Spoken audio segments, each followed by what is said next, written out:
តើខ្ញុំនាំបងប្អូនទៅស្គាល់រថភ្លើងល្បឿនលឿនដំបងបំផុតនៅក្នុងប្រទេសឡាវដែលអាចបើកបរល្បឿន160គីឡូម៉ែត្រនៅក្នុង1ម៉ោង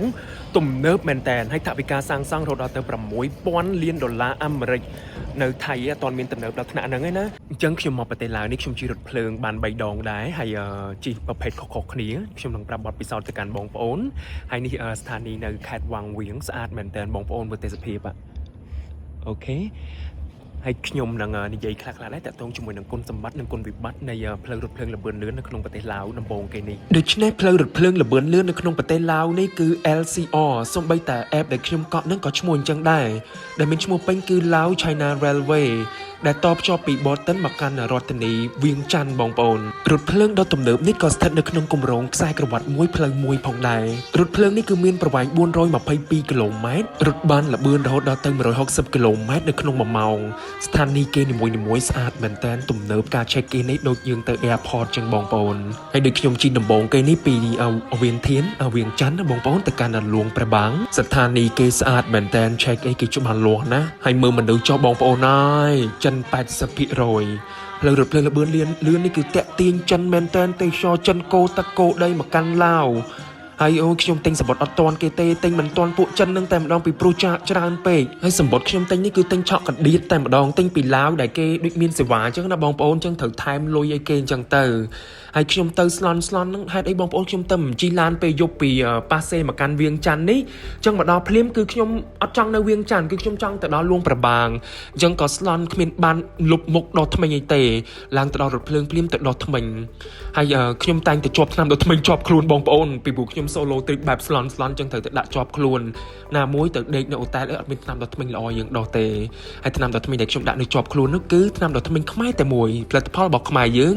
របស់បងមករាមុំ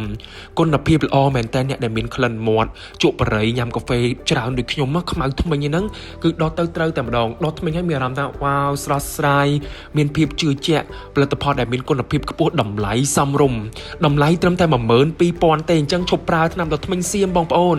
ងាកមកប្រើថ្នាំដល់ថ្មិញខ្មែរយើងវិញអញ្ចឹងយើងងាកទៅកាន់រថភ្លើងល្បឿនលឿនយើងអូផ្លូវរថភ្លើងល្បឿនលឿននេះលឿនមែនតើ160គីឡូម៉ែត្រទេតែម្ដងបងប្អូនហើយសឹងថាដាក់ទឹកមួយកែវនៅលើតុខ្ញុំអង្គុយហ្នឹងក៏វាអត់កន្លកដែរហើយកៅអីដែលខ្ញុំអង្គុយនេះគឺ first class រៀងថ្លៃដែរគិតជាលុយទៅ$20ជាងក៏ប៉ុន្តែគេរត់បានលឿនពីព្រោះកន្លងមកបើសិនជាជិះឡានពីវៀងច័ន្ទទៅលួងព្រះបាងនេះ10ម៉ោងក៏ប៉ុន្តែជិះរថភ្លើង2ម៉ោងទេអញ្ចឹងចំណេញមែនតើចេះហើយបានតាក់ទាញភ្ញៀវទេសចរខ្លាំងអញ្ចឹងគុណសម្បត្តិនោះដំបូងគេនឹងគឺតាក់ទាញទេសចរបង្កើតការងារតាក់ទាញវិនិយោគិន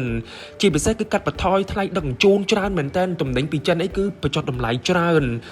បើគុណវិបត្តិវិញបំណុលសាធារណៈច្រើនគម្រោងនេះធំបងប្អូន$6000លានហើយបញ្ហាដីធ្លីបរិស្ថានក៏ច្រើនដែរតាក់ទងជាមួយនឹងផ្នែកបរិស្ថានពីវៀងច័ន្ទទៅកាន់វាងវៀងដូចជាអត់សូវសម្បូរភ្នំទេក៏ប៉ុន្តែពីវាងវៀងទៅកាន់លួងព្រះបាងបងប្អូនហើយផ្លូវរូងក្រោមដី10រូងជាងអញ្ចឹងត្រូវកាត់ក្រោមភ្នំរហូតឡើងចង់បែកតារាត្រជាហើយអញ្ចឹងតំបន់នេះគឺព្រៃភ្នំណាស់នៅឡាវបងប្អូនព្រៃភ្នំ80%ជាងហើយដីលហលហែវទំនាបហ្នឹងតិចមែនតើ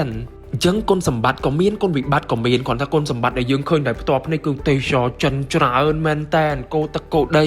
ពីប្រទេសដែលធ្លាប់តែស្ងប់ស្ងាត់ទៅជាប្រទេសមួយដែលលេចធ្លោផ្នែកទេសចរជាពិសេសគឺទីក្រុងបេតិកភណ្ឌលួងព្រះបាងទេសចរច្រើនមែនតើបងប្អូនដូច្នេះវីដេអូក្រោយបងប្អូនចង់ដឹងរបៀបកក់រថភ្លើងនេះសម្រាប់អ្នកចង់ទៅលេងអីខ្ញុំ detail វីដេអូក្រោយទៀតហើយវាមានតាមប្រភេទអីចឹងទៅអញ្ចឹងសូមអរគុណបងប្អូន